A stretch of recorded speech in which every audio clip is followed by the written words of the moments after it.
अस्सलामुअलैकुम नाजरीन, मैं हूं आप लोगों का अपना मेज़बान अरशद बलोच और आप देख रहे हो पंजाब दे रंग।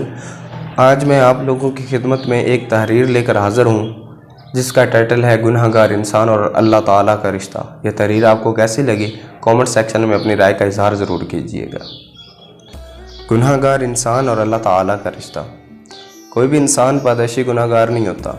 इसके घर का माहौल, इसके वालिदैन की तरबियत शायद इसे किसी तरफ लेकर जाती है। अच्छी तरबियत हो तो बचपन से ही लोग इसे अच्छा बच्चा कहने लग जाते हैं, और अगर बुरी तरबियत हो तो बचपन से ही लोग इसे बुरा बच्चा कहने लगते हैं। जहाँ तक मेरा मानना है, माशरा ही किसी के अच्छे या बुरे होने का तयन करता है। कुछ तो इंसान पहले से बुरा होता है और बकिया लोग इसे कह कह कर बुरा बना देते हैं, यहाँ तक कि इंसान खुद मान लेता है कि वो वाकई ही बहुत बुरा है। फिर वो ऐसे ही बुराइयों पे लग जाता है। हम मिसाल एक चोर की ही ले लेते हैं। वो चोरी करता है, इस तरह आसानी से माल इकट्ठा हो जाता है। किसी के साल भर की मेहनत एक चोर मिनटों में चुरा लाता है और अपनी कमाई में शामिल कर लेता है, और अपनी कमाई पर फ़ख्र करने लगता है लेकिन वो तो बर्बाद हो जाता है ना, जिसके सालों की मेहनत होती है। चोर को ज़रा भी अल्लाह का खौफ नहीं होता। ये भी नहीं सोचता कि वो किसी की दुनिया बर्बाद करके आया है और साथ अपनी आखिरत। वो अपने अल्लाह को याद तक नहीं करता। जो समझता है खुद को जैसे वो अपनी रोज़ी का खुद ही मालिक है, खुद ही खालिक है, खुद ही अपनी रोज़ी हासिल करता है। फिर अचानक कोई ऐसा मामला पेश आता है, मतलब उसी इंसान को बीमारी आ घेर लेती है, या कोई ऐसा नुकसान पेश आता है जिसका अज़ाला नहीं होता। फिर वही इंसान जिसे कल तक खुदा याद ना था, फिर वही इंसान जिसे कभी अल्लाह याद तक न था, वही इंसान अल्लाह के सामने सजदा रेज़ हो जाता है।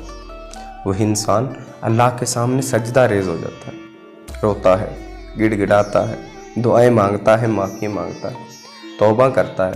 वो पहले वाली ज़िंदगी छोड़ कर आता है, अपने अल्लाह से मांगने लगता है, रोने लगता है, माफ़ी मांगता है।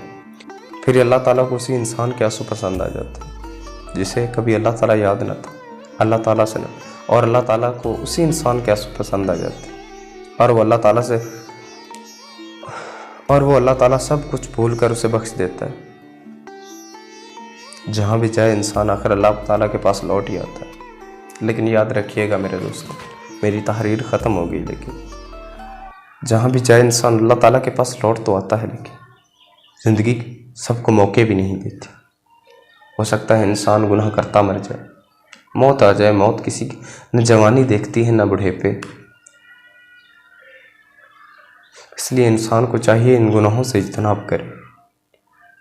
किसी को तो मौका मिल जाता है, हर एक को मौके नहीं देता अल्लाह। इंसान को चाहिए कि अल्लाह ताला से सुलह करके रखे। कभी जो ज़रूरत पेश आए तो अल्लाह ताला से मांगे। यूँ चोरियों और डाकों और मिन्नतों लोगों के सामने हाथ फैलाने से इज्तनाब करे। क्या कभी अल्लाह से मांगने पर रुसवाई हुई है इंसान को? अल्लाह ताला का दर तो वो दर है ना, जहाँ मांगो मिल जाए तो एहसान नहीं जताया जाता, ना मिले तो रुसवा नहीं किया जाता। जहाँ पर कहा जा रहा है मेरे बंदे आ मुझसे मांग ले, ऐ मेरे बंदे आ मुझसे मांग ले। यहाँ आज इंसान के पास चला जाए कोई चीज़ लेने तो सामने वाले के सर को दर्द होना शुरू हो जाता है। असल में हमारा मसला ही यही है, हमें रिज़्क याद है, रोज़ी याद है, रोज़ी देने वाला नहीं याद है। हम अगर अल्लाह ताला के सामने सजदा रेज़ होते, अल्लाह ताला से मांगते, तो हमें कुछ भी ऐसा करना ना पड़ता। क्या वो लोग नहीं खा रहे जो महज अल्लाह ताला की इबादत करते हैं? क्या उनका पेट नहीं भरता? कभी सोचो बैठकर हम कहाँ पर गलत हैं। जब कभी मुश्किल पेश आती है तो उसके अल्लाह के सामने हम गिड़गिड़ाते हैं, रोते हैं, माफ़ी मांगते हैं, या अल्लाह हमें माफ़ कर दे। लेकिन मुश्किल लम्हात में ही क्यों, खुशी के लम्हात में हम क्यों भूल जाते हैं? क्या कोई अपना कभी हमने भूला है? जब खुशी के लम्हात होते हैं तो यार कोई बंदा हमें कुछ चीज़ें उधार दे दे तो हम उसका एहसान सारी ज़िंदगी नहीं भूलते, और जो अल्लाह हमें दिन रात खिला रहा है, दिन रात हमारी ज़रूरियात पूरी कर रहा है, हमें चलने फिरने की ताकत दे रहा है, उसे हम कैसे भूल सकते हैं। आप भी सोचें, मैं भी सोचूं, सब कुछ ज़िंदगी नहीं है, आखिर से ख़त्म होना है। वस्सलाम।